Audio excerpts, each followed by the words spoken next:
Hi and welcome back to the channel. It has just finished in the Premier League, 1-0 to the Arsenal against Chelsea at the Emirates Stadium today.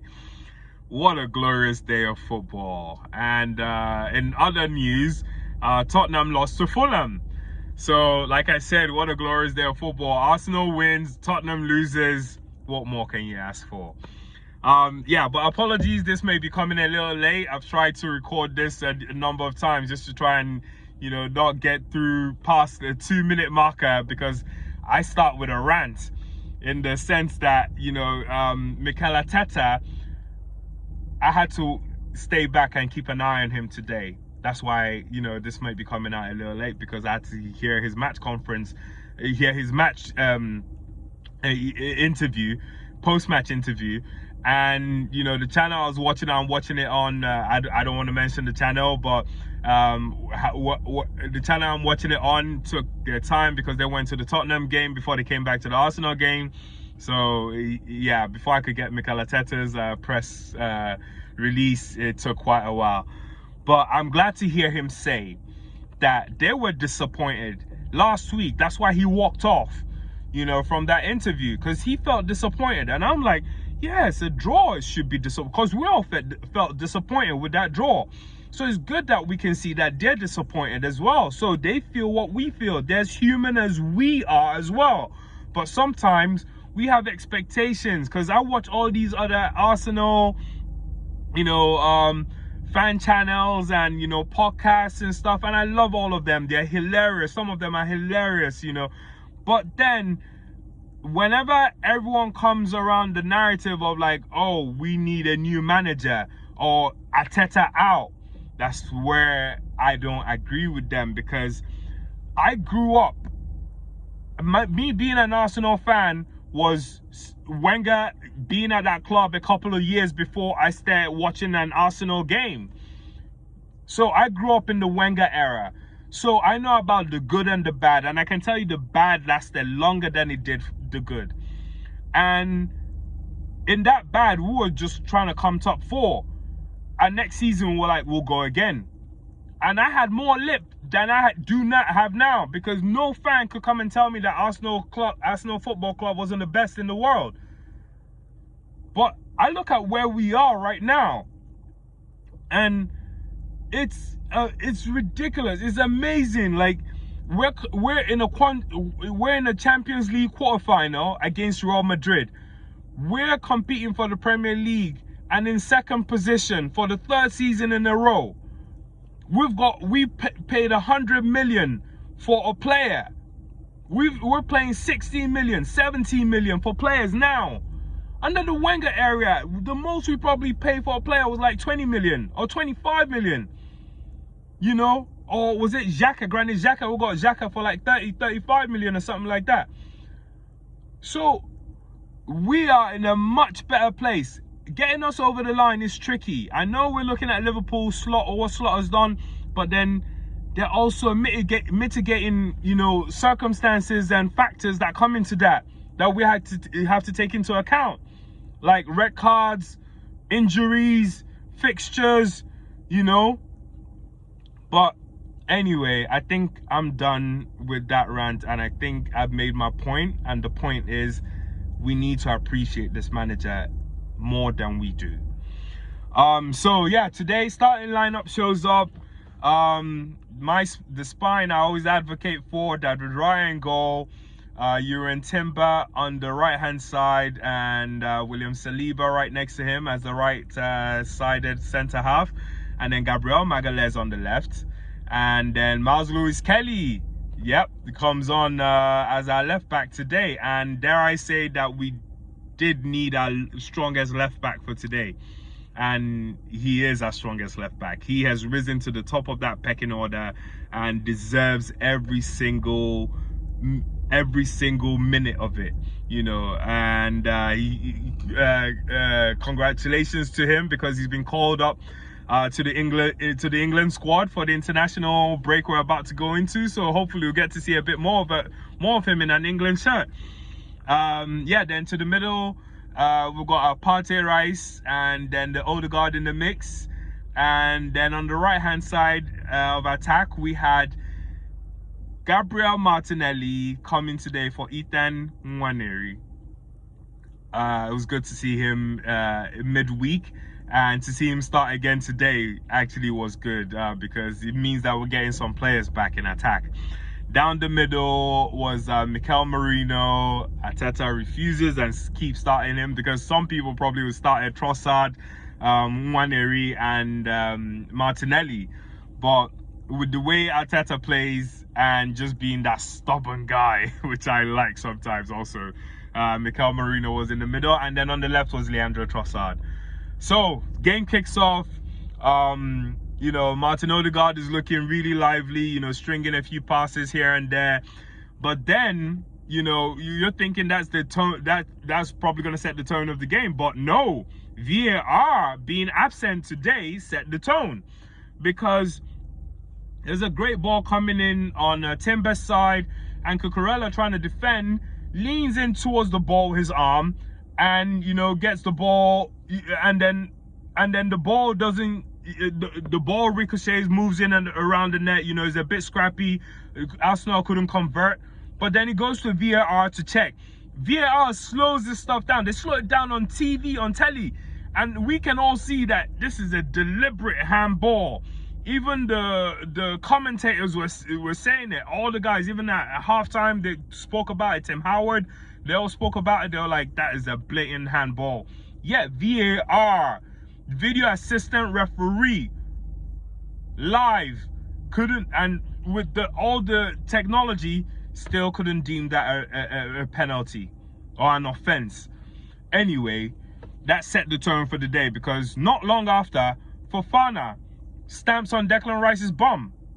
Like, literally stamps on his bum. It's a loose ball. Declan Rice falls over the ball, and then, you know, they're kicking for the ball. Fofana's trying to get the ball, and he goes over and kicks and stamps on Rice. And same thing goes again to VAR. Yet VAR doesn't deem it a red card offense, which everyone knew was a red card offense. So I just felt like, oh, it's free for all today. Arsenal players kind of picked up on it. Thomas Partey comes down hard on Neto's shin, and yet no card. Not even that. That also was a red card offense, and still didn't get any card from Chris Kavanagh today. Not the VAR. So that set the tone, and it just became quite a scrappy game. But, you know, a few shining lights here and there, like Gabriel Martinelli, who looked lively today. It was good to see him back. And, you know, it was his drive that kind of led to a cross where he actually beats his man today. He did do that more than a couple of times. So I'm glad for him. But still, I think he's been found out. We'll get to that a little bit later, though. So, yeah, the corner kick, Martin Odegaard steps up and whips in this beautiful ball with his left foot. And, you know, the keeper's kind of paying attention on, his attention is on Gabriel, trying to get him out of the whole equation.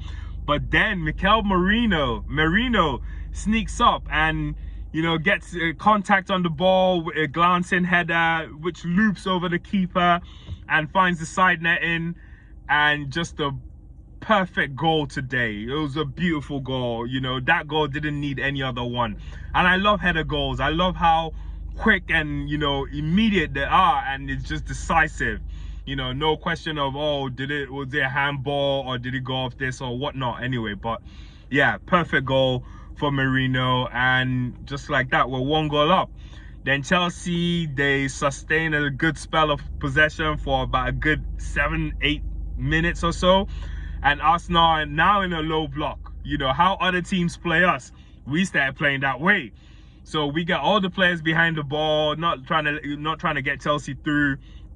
But still, Chelsea do get through at one point, and we were lucky to escape because David Raya kind of spills the ball. It was a shot from Cucurella, and it seemed like, you know, it was just going to be a good, just an easy save from David Raya. But the ball kind of like, you know, the trajectory of the ball kind of like, you know, goes downwards. And as much as Raya is trying to save it, it spills off his hands and almost trickles into the back of the net. and everyone knew how lucky we were to escape. Even David Ryan knew it. And you know, that was it, just before the half. But you know, Trossard did have a chance. Let's be honest. Trossard did have a chance before the half ended. I wasn't going to bring that up, but I do want to bring it up because Trossard is I really don't know what to do with him, Trossard, because there are games where he has like really good games, and then there are times when he has like really terrible games, or like has like just very average games. And today was more on the average side, bearing towards terrible, because he had a chance. And it was just that one time, like, because sometimes Trossard, that's the thing, you can never tell when he's going to shoot or when he's going to pass. And this was the one time, and most times when you need him to pass, he's trying to shoot. This was the one time we needed him to shoot. But he passes and we lose the ball and we go into the half. Second half, the boys come out. It's like they've got the message from Arteta, you know, keep the lead and make sure we get away, you know, with 3 points. So Chelsea come out trying to fire, putting balls over the top, you know, hoping that our defenders will make a mistake, and maybe the likes of Nkunku, Neto, you know, their pacey guys can just, you know, capitalize on it. But our back four was just strong today. I wish, and my man of the match is going to go to the one person who stood out the most in that back line, and that will have to be Urian Timber for me. Today, he was the man of the match. So many outstanding, you know, performances, or just really good performances, not outstanding, from different players. I thought Gabriel did well, Saliba did well, Marzoulis Kelly did well, Declan Rice did really well, probably, you know, next in line if not Timber, you know, for the man of the match award. Yeah, Odegaard did well, but kind of faded off as well. Waneri came on, didn't really do much. Martinelli did okay, but also fell off. And I know I'm not done with the second half, but then it just because there was nothing else to report about the second half other than Chelsea. Literally, they were just trying everything, and Arsenal were just scrappy. We couldn't find any, you know, thing in the final third to get us to, you know, seal the game off and, you know, get a second goal. So that was it really for the second half. The only thing I just have to talk about in the second half is Gabriel Martinelli. Had a good game. Probably, you know, could be a contender for a man of the match as well. I know the TV, or, you know, on field, they gave, the Premier League itself gave the man of the match award to Mikel Merino. But I want to touch up on Martinelli just a little bit before I finish, yeah? Because Martinelli did do some good bits, you know, but I worry for him because there were challenges he was pulling out of, and also kind of led to his substitution as well, because Caicedo comes down hard on him, you know. Caicedo puts in a really strong challenge on him, and Martinelli ends up pulling something, you know, either in his back or his hip or something, you know, and that was just right before he got substituted. So I hope that's not a bad injury. But then at the same time, it was just the way he was pulling out of challenges today. And I'm like, this is the Premier League. This is the one place you don't pull out of challenges. You can do that in La Liga or in the French League, Ligue 1 or wherever, but not in the Premier League. And it just goes back to that thing where I'm thinking, like, has this guy actually been found out? What's going on there? So that's it for the game. 1-0 to the Arsenal. We move again. The international break is coming up, so we're gonna have a little break from Premier League football, but at least the countries will be playing and we get to see, you know, who gets called up for their country. Listen, thanks for watching. Subscribe to the channel if you're liking it, or if you still enjoy content about Arsenal.